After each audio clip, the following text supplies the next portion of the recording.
was a technology that's created by kids for kids. So what kind of uptake is that going to have in business right away, right? But as we moved along, we began to see that shift and businesses started to take notice. And that is what we consider the early majority.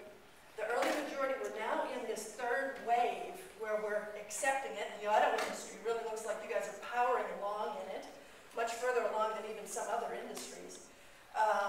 And they want proof. The early majority are generally your business people. They're your pragmatists. Get that out. They want to see proof, right? So that makes sense. And we saw this. This is nothing new, by the way, this technology adoption curve and the requirement for ROI.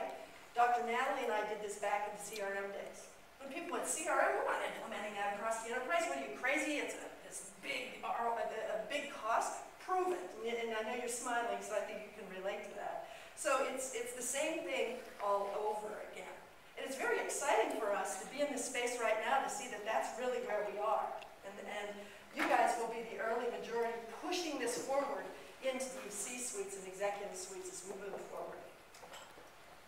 So, you know, many enterprises, we've been working with clients and so forth, and trying to grapple with how do you go about having a strategy to produce ROI in your organization.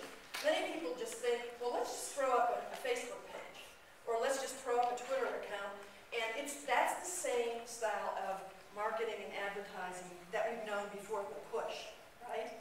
So now, and I think we've heard a lot of talk around this, but we've assembled it into 6 steps, essentially. And you'll start at the bottom, where we have monitoring and listening. So obviously, you want to monitor and listen online first to see what's going on about your brand.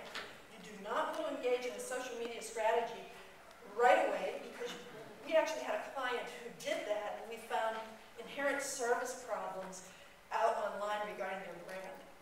So the last thing you want to do is amplify that right away without knowing what's being said. Put in the measurement. We'll talk about measurement a little bit later.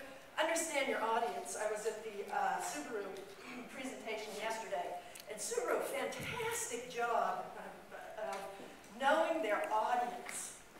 I think Audi as well exemplifies that. They really understand the nature, what the people are about, what they're passionate about, where they work, live, and play. They really get in with that.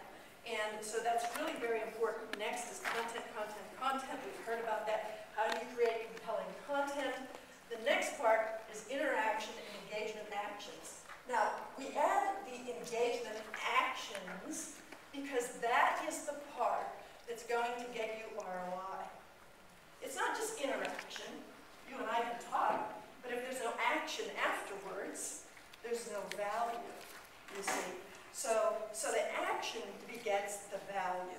So how do you compel people down the line to take action? And then the last part, of course, is organizational alignment. A lot of you have talked about your social media silos, where the individual departments may have social monitoring going on. You need to have that general voice of the company present.